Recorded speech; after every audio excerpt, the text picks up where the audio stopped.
when he asked me to be president, it was such a real honour. And I think I said yes before even asking what it was.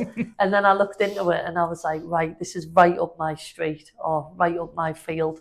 And I was like, 100%, I'm fully committed. And I think people always expect me to speak about football, and that was what I used the local field or local green space for, to get a football, go for a kick around with my friends. And that feeling of feeling safe, I think my parents were like, yeah, go and play because we know where you are. You'd pick up a cricket bat or a tennis racket. And I think that's where a lot of people do fall in love with sport. Which sport do you enjoy playing most?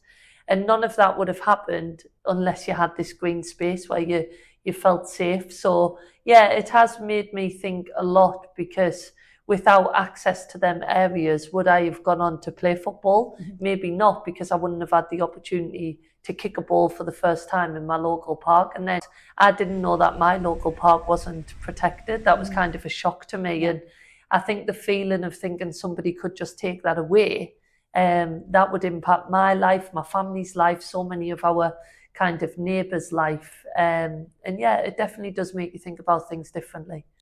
One thing that really struck me is when we've had a chance to go and speak to children and members of the public, and just kind of realising that a field is so much more than a field to so many different people. I'm just a lot more aware of kind of where they may be building on green spaces, where there is parks, where there is that availability. I always say to my friends, can you walk to a local park as well? So I think some of the stats that we've found out throughout doing this have shocked me, that there's quite a lot of people that can't walk to a local park. Ever since I've stepped into this role, everybody I've spoke to who is involved is so fully committed to protecting them green spaces. You feel it, and suddenly you feel part of a team. And when you feel part of a team, you just want to do more and more and more. So I really feel a responsibility to do as well as we can moving forward, and just kind of putting the world in a better place for the next generation. And that for me